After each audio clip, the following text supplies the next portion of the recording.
Hi everyone, my name is Francis. In today's lesson, we will take the last example on remainder on rational zero theorem.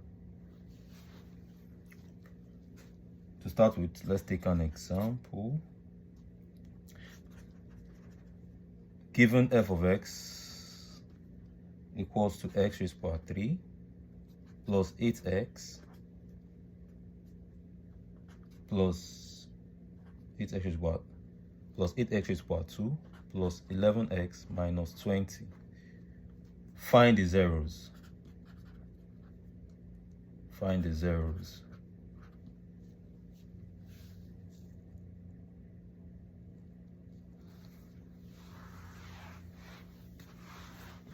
So what do?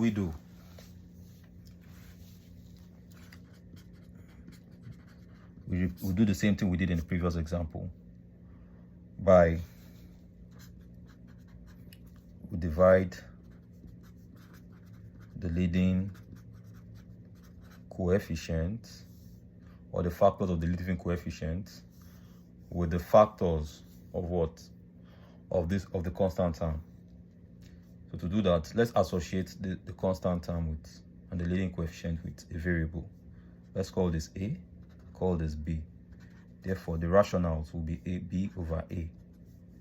And the possible solutions from which we can guess the zeros of this function will be, what are the factors of minus 20? Is plus or minus 1, plus or minus 2, plus or minus 4, plus or minus 5, plus or minus 10, plus or minus 20.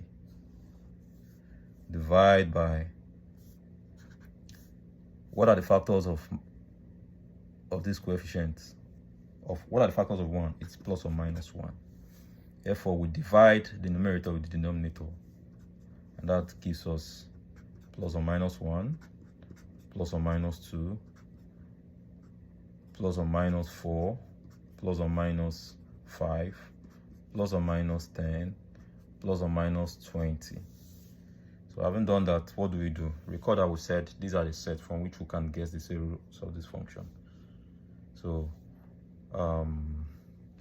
let's take one of the, choose any one of the numbers. So let's try f of 1.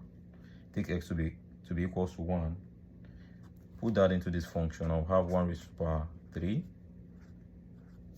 plus 8 into brackets 1 raised to the power 2 plus 11 into brackets 1 minus 20. Therefore, our answer is 1 plus 8 plus 11 minus 20. 1 plus 8, that's 9. 9 plus 11, that's 20. 20 minus 20, that's 0. Therefore, our f of 1 is equals to 0.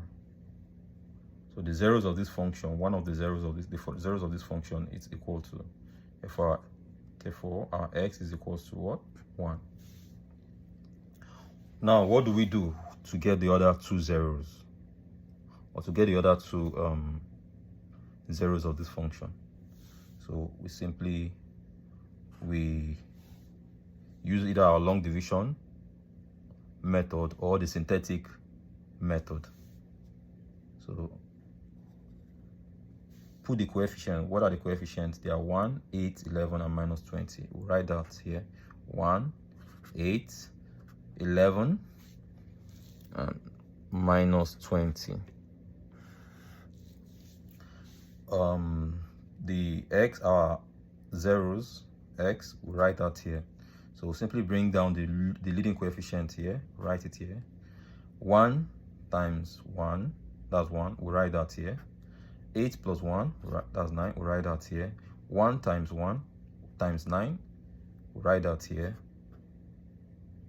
11 plus 9, that's 20. We write that here. 1 times 20, that's 20. We write that here. And then we add this, and then we'll add this to this. We'll add minus 20 to 20, that's 0. So we'll have no remainder. Recall that I said whenever we have 0 at the last term, at the last position where we complete our synthetic division, that means that means we don't have any remainder, or we can say 0 is the remainder. So having said that, this will be the coefficient of the remaining polynomial, and we know whenever we have 1, 2, 3 terms, that means this will be the coefficient of the quadratic equation. So write x raised to the power 2 plus 9x plus 20. Factorize this is something we know how to do given the two methods, the method we had considered in the past: quadratic, completing the square method, or factorization.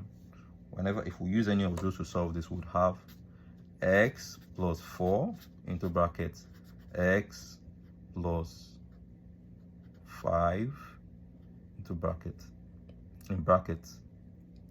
So we set this equals to 0, set this equals to 0, and then solve for x. Our answer will be x is equals to, it works out to be x, it equals to -4, and x equals to -5. So that's the end of everything that's the end of the topic polynomials.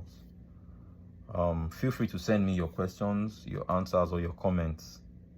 You can also mail me, and I'll be more than happy to review any part you don't understand. That will be all for today. See you in the next lecture. Bye for now.